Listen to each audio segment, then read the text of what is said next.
नमस्कार, capital TV Bihar की special story देख रहे हैं आप और मैं हूं आपके साथ दिव्या सिंह। एक तरफ बिहार में सीएम नीतीश और तेजस्वी की मुलाकात के बाद सियासी पारा हाई है, तरह तरह की बातें हो रही है। दूसरी तरफ लालू यादव ने पार्टी नेताओं की बैठक बुलाकर और हलचल तेज कर दी।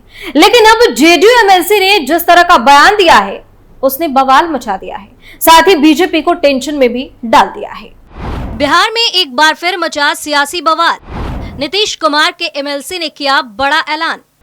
संजय सिंह ने बढ़ा दी बीजेपी की टेंशन। बीजेपी के वरिष्ठ नेता ने बढ़ाई सियासी हलचल। बिहार में 2025 में विधानसभा का चुनाव होना है। विधानसभा चुनाव में अभी लंबा वक्त जरूर है, लेकिन अभी से ही सीटों पर दावा ठोका जाने लगा है।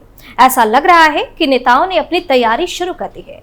सीएम नीतीश कुमार की पार्टी से एमएलसी संजय सिंह ने बीजेपी को टेंशन देने वाला ऐलान कर दिया है। राजधानी पटना की बाढ़ विधानसभा सीट से जेडीयू एमएलसी संजय सिंह ने चुनाव लड़ने का ऐलान कर दिया है। दरअसल संजय सिंह का वीडियो सामने आया है जिसमें वह कुछ लोगों से बात कर रहे हैं। जिस सीट से संजय सिंह ने दावा ठोका है वहां से अभी बीजेपी के ज्ञानू सिंह विधायक हैं।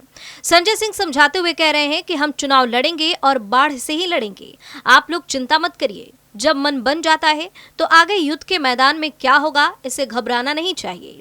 युद्ध के मैदान में कूद गए हैं तो अंतिम हद तक हम लड़ाई लड़ेंगे। अब संजय सिंह के इस ऐलान के बाद सियासी बवाल मचा हुआ है। बाढ़ विधानसभा सीट राजपूत बहुल क्षेत्र है। पटना जिले का मिनी चित्तौड़गढ़ भी कहा जाता है। ज्ञानेंद्र सिंह ज्ञानू राजपूत जाति से आते हैं।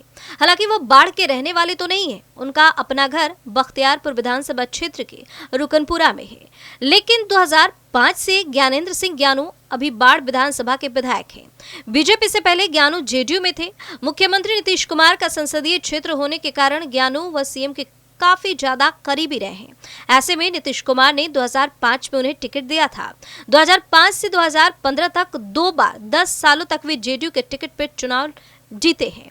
2015 में वह बीजेपी के साथ चले गए और अब भी विधायक बने हुए हैं। वहीं बीजेपी में जाने के बाद भी ज्ञानेंद्र सिंह ज्ञानू नीतीश कुमार के काफी करीबी रहे हैं। करीब 8 महीने पूर्व जब नीतीश कुमार महागठबंधन में थे और चर्चा हो रही थी कि वो फिर से एनडीए में शामिल होंगे, तो उस समय सबसे पहले ज्ञानेंद्र सिंह ज्ञानू ने ही ऐलान किया था कि नीतीश कुमार आएंगे। अब नीतीश के नवरत्नों में एक संजय सिंह भी है जो ज्ञानू के विधानसभा क्षेत्र पर दावेदारी कर रहे हैं। संजय सिंह भी बाढ़ क्षेत्र के रहने वाले नहीं है, वह भागलपुर के नवगछिया के रहने वाले हैं। अब देखना होगा कि इस सीट पर किसकी दावेदारी पक्की होती है।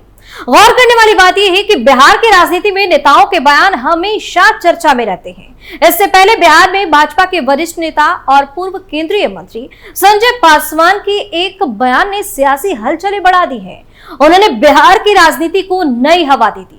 भाजपा के वरिष्ठ नेता संजय पासवान ने कहा कि बिहार में ओबीसी मुख्यमंत्री का समय समाप्त हो गया, अब दलित समाज से मुख्यमंत्री बनना चाहिए। पूर्व केंद्रीय मंत्री संजय पासवान ने एक टीवी चैनल से बातचीत में यह मांग की। उन्होंने कहा कि बिहार की जनता अब बदलाव चाहती है, सबको मौका मिला है, लेकिन अब दलितों को भी मौका मिलना चाहिए। बिहार में विधानसभा चुनाव में लगभग 1 साल का वक्त है, लेकिन अभी से राजनीतिक वातावरण में जातिवादी शोर फैलनी शुरू हो गई है। राष्ट्रीय जनता दल को लेकर जातिवाद की राजनीति करने वाले नेता तक अपनी तिकड़म बढ़ाने में लग गए हैं। जहानाबाद में 29 अगस्त 2024 को अशोक चौधरी ने भूमिहार समाज पर निशाना साधते हुए कहा था कि जिन लोगों ने लोकसभा चुनाव में पार्टी का साथ नहीं दिया, पार्टी उनको जगह नहीं देगी। जातिवाद की राजनीति जेडीयू नेता और बिहार सरकार में मंत्री अशोक चौधरी के बयान के बाद पूरी तरह से आग के लपटों की तरफ फैल गई। अशोक चौधरी ने जिस तरह भूमिहार समाज पर निशाना साधा वह एक सुनियोजित प्रक्रिया दिख रही है। अशोक चौधरी के इस बयान के बाद बिहार में जातिवादी राजनीति की खुलेआम चर्चा होने लगी। अशोक चौधरी के बयान का न सिर्फ विपक्षी दलों ने बल्कि उनकी पार्टी के सहयोगी दल के नेताओं ने भी आलोचना की। अशोक चौधरी के बयान पर पलटवार करते हुए सहयोगी दल भाजपा से बिहार में मंत्री और भूमिहार समाज से आने वाले विजय सिन्हा ने कहा कि भूमिहार एक जाति नहीं, एक कल्चर है। वह कल्चर भूमि से जुड़ने का, जमीन पर रहने का और जमीनी हकीकत जानने की ताकत आज भी किसी को है तो वह जो जमीन से जुड़ा है उसी को है। जाति की राजनीति करने वाले न जात के हितैषी हैं और न राष्ट्र के हितैषी हैं। वहीं जेडीयू नेता और बिहार सरकार में मंत्री अशोक चौधरी के जहानाबाद में भूमिहार समाज को लेकर दिए बयान के बाद बिहार में राजनीतिक हड़कंप मच गया। बीजेपी, कांग्रेस और यहाँ तक कि उनकी पार्टी जेडीयू सभी ने उनकी इस टिप्पणी की खुलकर आलोचना की।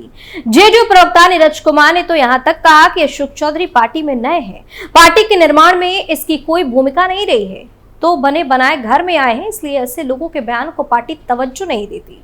उन्होंने अशोक चौधरी पर निशाना साधते हुए कहा कि कोई पार्टी का टिकट दिलाने को लेकर झूठ बोल सकता है, लेकिन ये बात जान लेनी चाहिए कि इसको टिकट देना है, इसका अधिकार सिर्फ नीतीश कुमार को ही है। पार्टी का एक एक कार्यकर्ता अशोक चौधरी के बयान से असहमत है। जेडीयू प्रवक्ता ने कहा कि जहानाबाद में चुनाव के समय भी जो हुआ वोट नहीं मिला, ये एक दूसरी बात है, लेकिन कटिहार में तो अशोक चौधरी खुद प्रभारी थे, वहां पर हम चुनाव क्यों हार गए, इस पर वो कुछ क्यों नहीं बोलते। उन्होंने कहा कि जाति की बात करने वाले और जाति की राजनीति करने वाले कभी न जात के और न ही राष्ट्र के हितैषी हो सकते हैं। कोई भी पढ़ा लिखा व्यक्ति इस तरह की मानसिकता नहीं रख सकता। नेता प्रतिपक्ष तेजस्वी यादव ने अशोक चौधरी के बयान पर कहा कि जेडीयू का चाल चरित्र ही ऐसा है, किसी नेता से कुछ कहलवाएंगे, किसी नेता से कुछ बयान दिलवाएंगे, इन लोगों का काम ही यही है। उन्होंने कहा कि इस बयान का कोई मतलब नहीं है कि भूमिहार जाति के कितने लोग बेरोजगार हैं, अल्पसंख्यक कितने बेरोजगार हैं, या पिछड़ा दलित कितने बेरोजगार हैं, उनको कैसे नौकरी दी जाए, उनको कैसे रोजगार दिया जाए, इस पर बात नहीं करेंगे।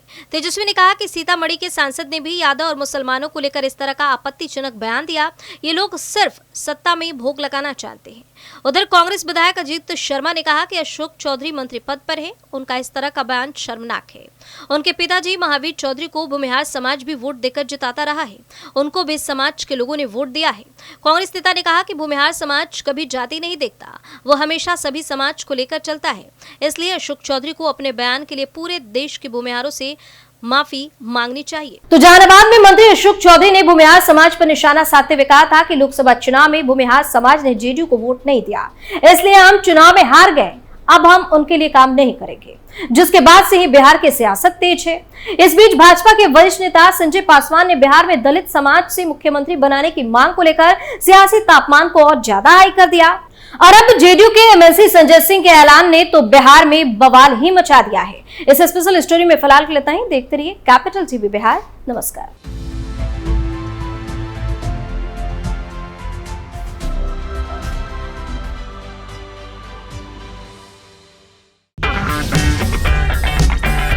अगर आपको हमारा वीडियो पसंद आया हो तो इसे लाइक करें, हमारे चैनल को सब्सक्राइब करें और हाँ, बेल आइकन दबाना ना भूलें ताकि आप तक हमारे वीडियो की नोटिफिकेशन पहुंचती रहे।